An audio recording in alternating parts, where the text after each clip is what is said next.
60 Minutes Rewind. A new medical discovery has profound implications for wounded warriors. It's a previously unknown type of brain injury, uncovered in veterans who are exposed to the invisible wave of energy that erupts from high explosives. The evidence was found in the brains of veterans who died, and tonight we have a rare opportunity to introduce you to one of the vets who made the discovery possible.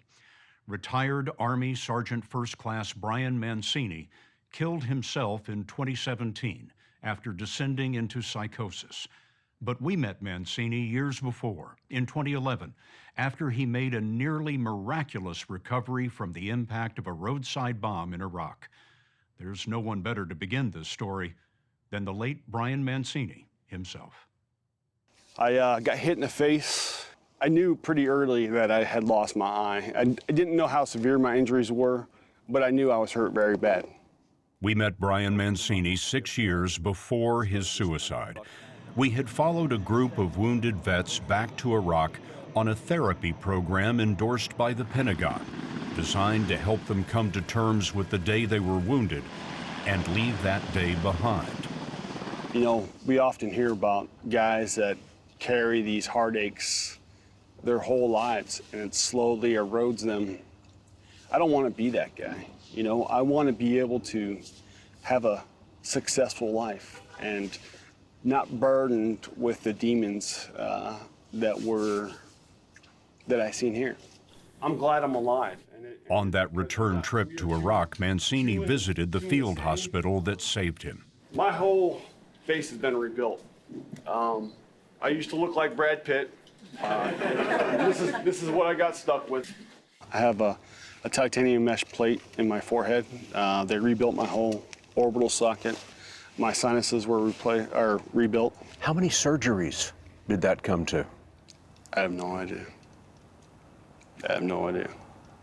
Years of surgeries, pain, and struggle were witnessed by Brian Mancini's brother and sister, Michael and Nicole. Oh, he was a patriot. He loved this country. He loved this country. He was a natural leader, and I think that the military was a natural fit for him, and he was good at his job, and he loved it. I came up with this idea. After his recovery, he created a new job for himself. At home in Phoenix, he founded Honor House to provide wounded vets with therapies that helped him, including yoga, acupuncture, and especially fly fishing. He came leaps and bounds, and Brian 2 years ago was the best Brian I've ever known in my life. But as he reached his peak in 2015, Mancini suddenly began to suffer delusions. He imagined the government was spying on him, that members of the Honor House board were with the CIA, and he thought he was being tracked with cell phones. It was delusional, it was irrational. It was like a progression. He wouldn't let us have our cell phones around him. Very paranoid. His mind had started to almost turn against him. His mind had turned against him. Yeah. Brian would often say, I don't know if this is real or if I dreamt it. The Honor House board took control of the charity from Mancini. He had been depressed before, but not insane. Last year, Mancini donated his life savings to his church, drove to this remote canal, and shot himself in the head.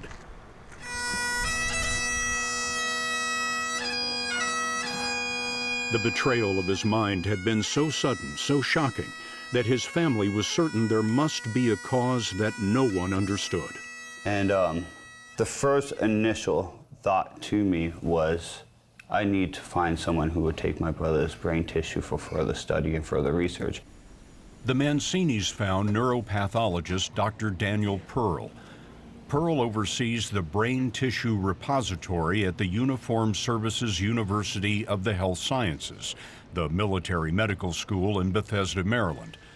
Pearl also wondered whether some torments of war might be rooted in an undiscovered kind of brain injury caused by the supersonic pressure wave of high explosives.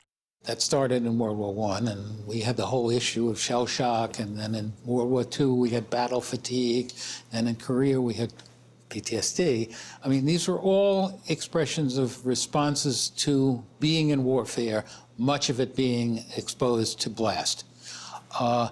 And we knew nothing about what was going on in the brain.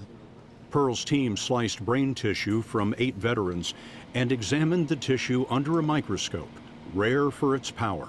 That doesn't look like the one I had in high school. No, it's not. Pearl says his microscope is thousands of times more powerful than the best MRI, and it helped them discover this previously unknown form of brain injury when Pearl compared the brains of the vets to civilians who had injured their brains in car wrecks. The difference is just so dramatic.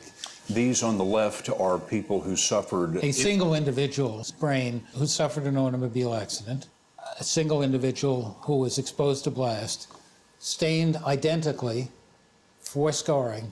The brown area, The brown area, is the right. stain that reveals the scarring, and you don't see it in the person who hit their head in the automobile accident. That's right.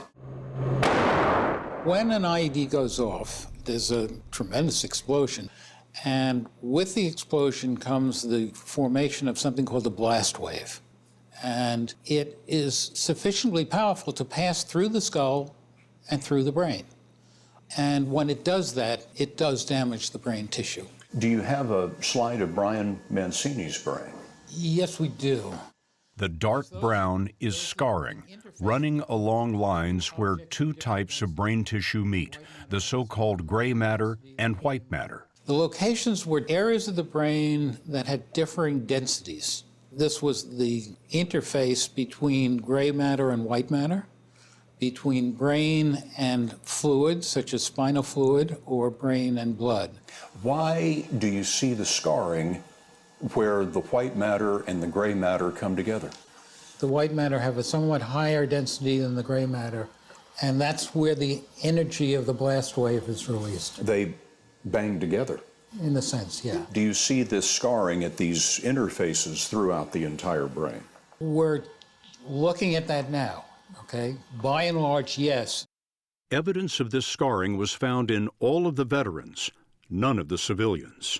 Do you believe that you're going to find a connection between this and post-traumatic stress disorder? In a sense, we already have.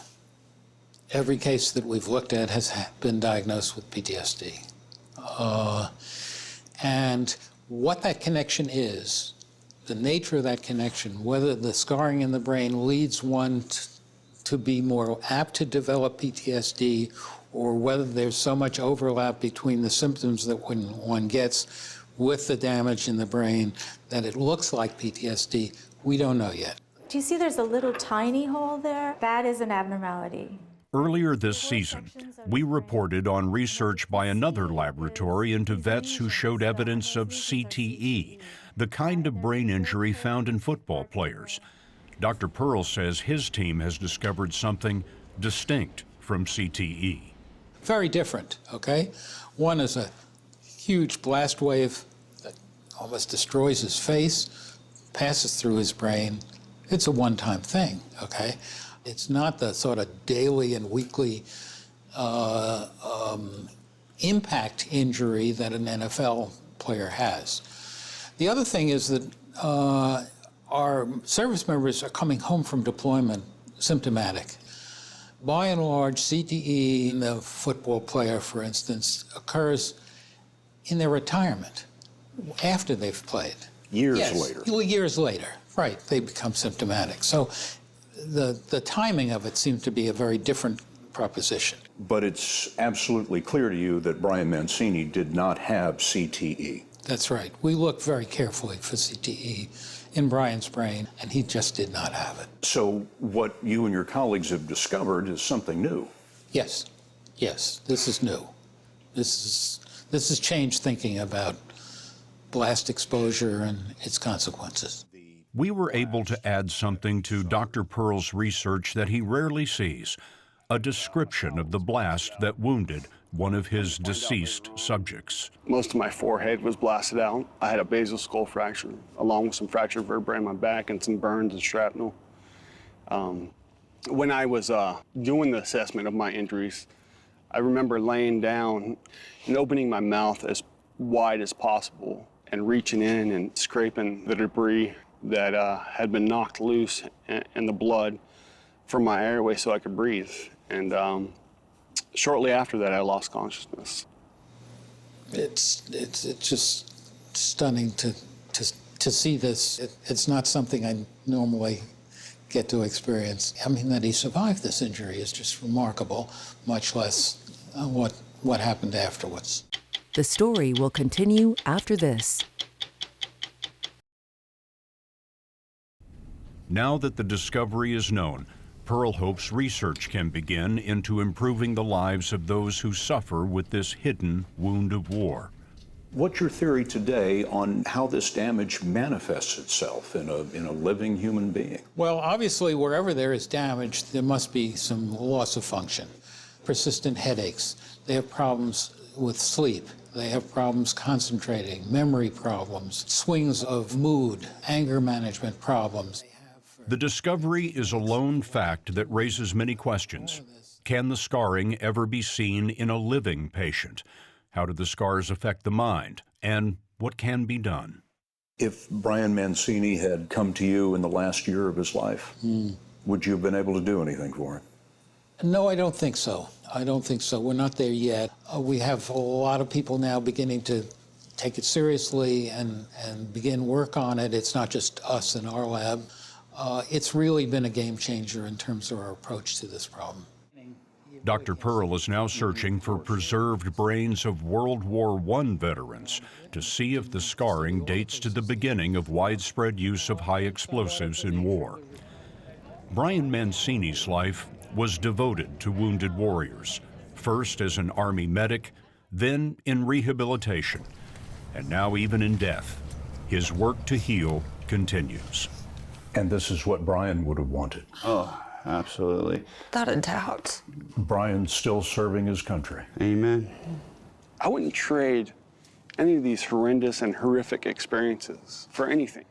There's a lesson in everything that we endure in life. And if we can clear all the chaos away and all the heartache away, we can receive that lesson.